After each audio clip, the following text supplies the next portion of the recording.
Prince Frederick, Duke of York and Albany, was born on the 16th of August 1763 at St. James's Palace.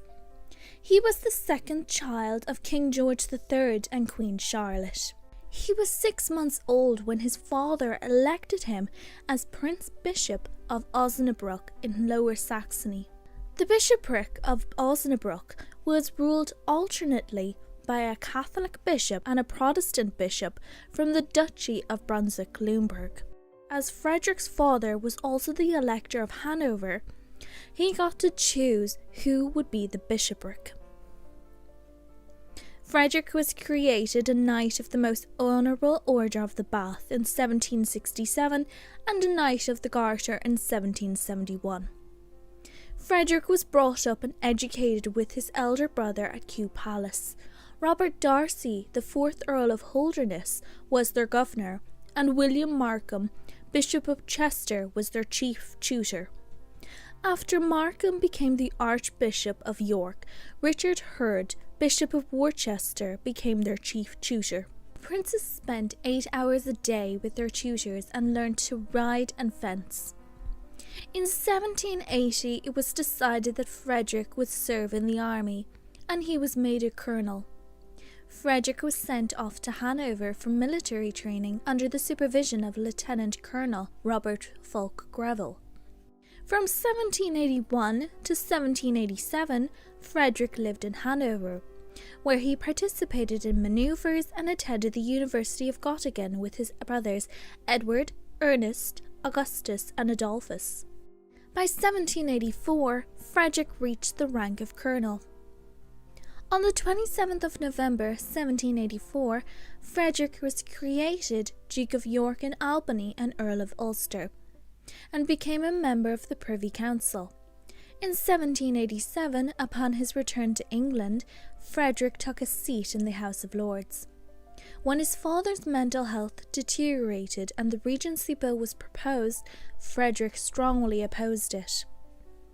Frederick married Princess Frederica Charlotte of Prussia on the 29th of September 1791 in the Charlottenburg Palace. A second wedding ceremony was held in Buckingham Palace on the 23rd of November 1791. The marriage was unsuccessful. Frederick was unfaithful and the couple were unable to have children.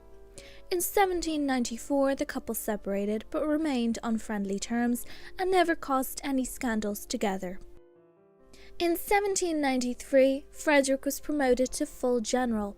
That year, the Flanders Campaign began and lasted until 1793. It was a coalition of military forces along the French borders, with the goal to invade France and stop Napoleon's First French Republic. Frederick was commander of the British forces, and after many successes and defeats, Frederick was recalled to England in 1795. Eventually, the coalition was forced to withdraw. A well-known nursery rhyme was inspired for Frederick's defeat at the Battle of Turcoing. In 1795, Frederick was promoted to Field Marshal and Commander-in-Chief of the forces of Great Britain and Ireland. He instituted a number of reforms in the British Army, and in 1801 he founded the Royal Military College in Sandhurst for training infantry and cavalry officers. He was also in charge of the preparations against Napoleon's planned invasion of the United Kingdom in 1803. Frederick's many reforms enabled the British Army to be stronger than ever before, and this proved helpful in the Peninsular War, which finally defeated Napoleon. In 1803, Frederick began an affair with Mary Ann Clark. In 1809, the charges were brought against Frederick in the House of Commons by Gwilym Wardle.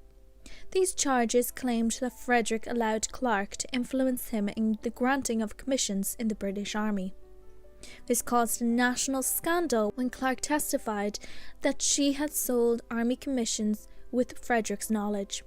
Frederick was acquitted of any implications, but resigned anyway as Commander-in-Chief of the British Army.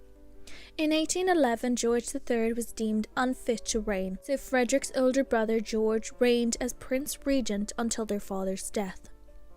George reappointed Frederick as Commander-in-Chief on the 29th of May 1811. From then on, Frederick exercised strict impartiality with officer commissions and promotions. In 1817, Princess Charlotte of Wales, Frederick's only living legitimate niece, died after delivering a stillborn son.